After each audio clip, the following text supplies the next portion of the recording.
What if one tank engine was really 5 engines, all working as one? Welcome to Vintage Vehicle X-Ray, where old machines come back to life, one story at a time.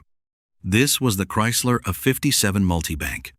Not just the steel, not just the tank it helped move, but deep inside, where all that force began. Because this was not a normal engine, not even close. This was an engine built in wartime, when there was pressure, urgency, and very little time to waste. Chrysler developed the A57 in the early years of the Second World War as the United States rushed to produce a rear-mounted tank engine quickly, and the result was one of the strangest engines ever put into military service. And when you first hear what it was, you almost do not believe it. This engine had 30 cylinders. Yes, 30. Not in one long line, not in a neat V shape, but made by joining 5 inline-6 engines around a central shaft, all working together as one. That was the heart of the Chrysler A57 Multibank. Even now, it sounds almost impossible. 5 engines, acting like one. And yet, somehow, it worked.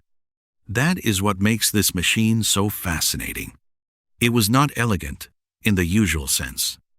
It was not simple in the usual sense. But it was clever. Very clever. Because Chrysler did not begin with a clean sheet of paper.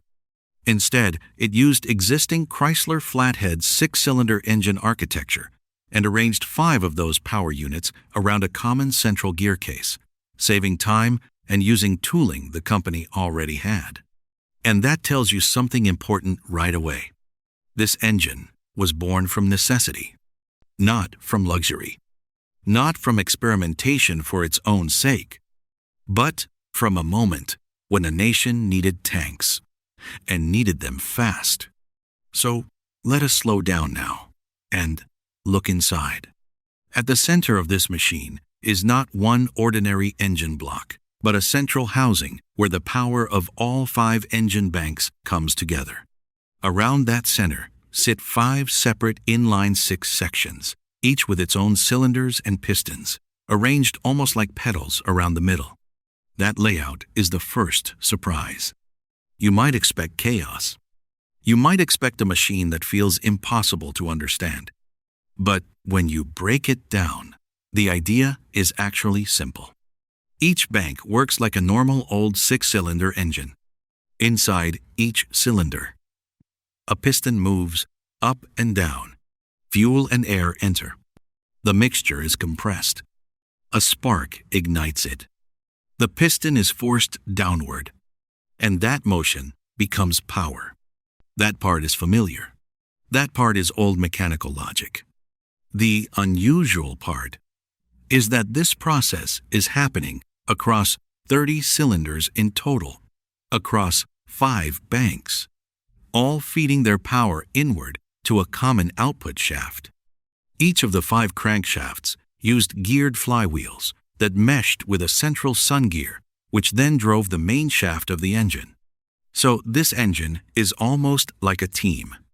Not one strong arm, but many arms, all pulling together. And that is why the name Multibank fits so well.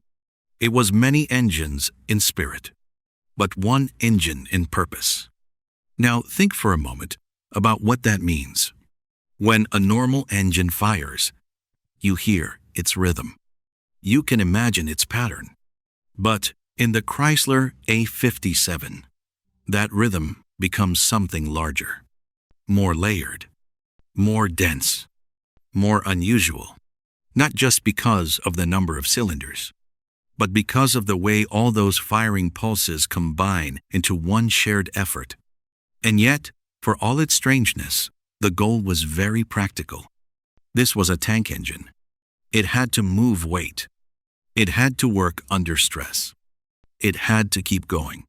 The A57 displaced about 1,253 cubic inches, or about 20.5 liters, and produced roughly 370 horsepower in-service trim. That gave heavy tanks like the M4A4 Sherman the power they needed, even if the design itself was far from ordinary. And there is something almost beautiful about that. Because from the outside, this engine seems excessive, almost absurd. But from the inside, it is really a wartime shortcut built out of familiar parts. That is the hidden truth. It looks wild, but it was also practical. Instead of waiting for one perfect new tank engine to appear, Chrysler built a working answer from proven pieces. That approach helped get the A57 into production quickly, and thousands were built during the war for tanks in spare use. Now let us go a little deeper. Each of the 5 banks had its own carburetor. The engine used liquid cooling, and the whole assembly shared major systems like the radiator, water pump, oil pan, and oil pumps, helping the 5 banks function as one complete engine instead of 5 separate units. That matters. Because if this had simply been 5 engines bolted together without harmony, it would never have worked. It needed coordination. It needed timing. It needed balance. And that is where the design becomes more impressive. All of those parts, all of those pistons, all of those crankshafts had to behave with discipline. This was not a machine built for graceful simplicity. It was a machine built for organized effort. And maybe that is why it feels so unforgettable. It represents a kind of engineering that appears only under pressure. The kind that says, we do not have the ideal answer, so we will build the possible answer, and we will make it work. That spirit is all over this engine. Now, did that make it perfect? No, not at all. The Chrysler A57 was large, heavy, and complex to package. Its size required a longer hull in the tanks that used it, most notably the M4A4 Sherman. That alone tells you a great deal. The tank had to change to fit the engine, not the other way around. And still, despite its complexity, the engine earned a reputation for being durable and reliable in service.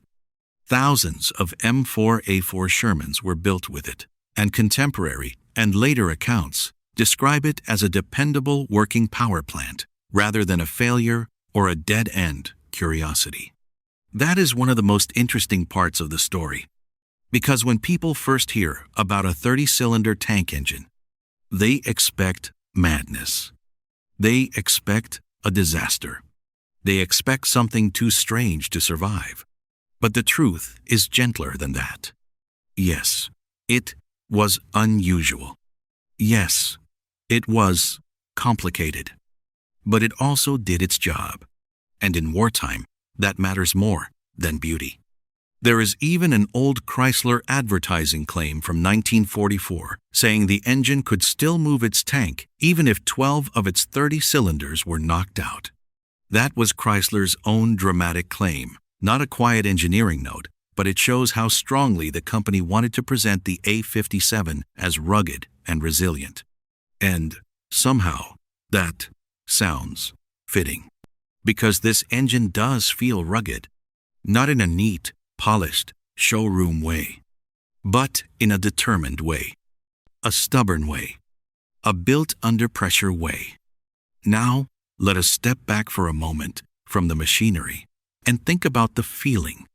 Most engines we remember from old cars or tractors feel personal.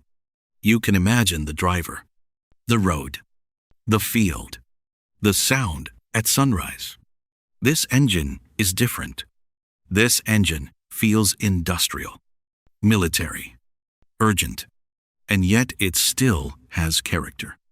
Because whenever engineering takes such an unusual path, the character appears.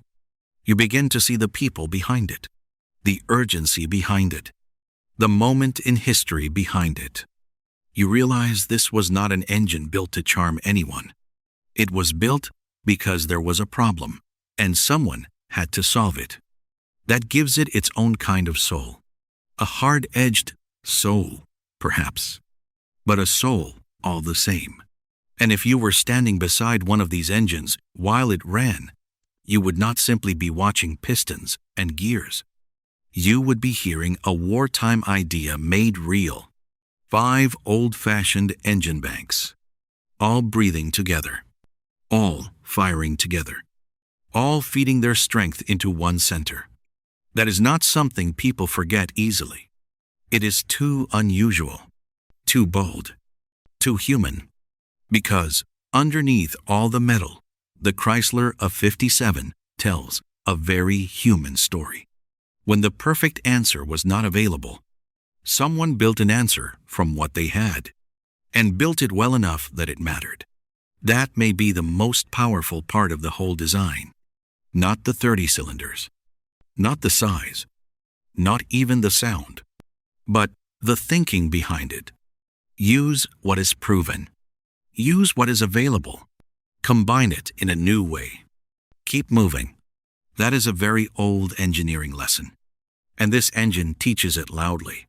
So when we ask, what's inside the Chrysler A57 Multibank, the answer is more than cylinders, carburetors, gears, and shafts. Inside it, there is pressure, urgency, improvisation, coordination. Inside it, there is a very unusual kind of order. And inside it, there is a reminder that some of the strangest machines are born in the moments when people have no choice but to be inventive. That is why this engine still matters. That is why it still fascinates. Not because it was normal, but because it was not. Not because it was simple, but because it turned complexity into service. And not because it looked graceful, but because it proved that even a machine this odd could work, endure, and leave a story behind. The Chrysler A57 Multibank. 30 cylinders. 5 engine banks. One purpose. A tank engine like no other.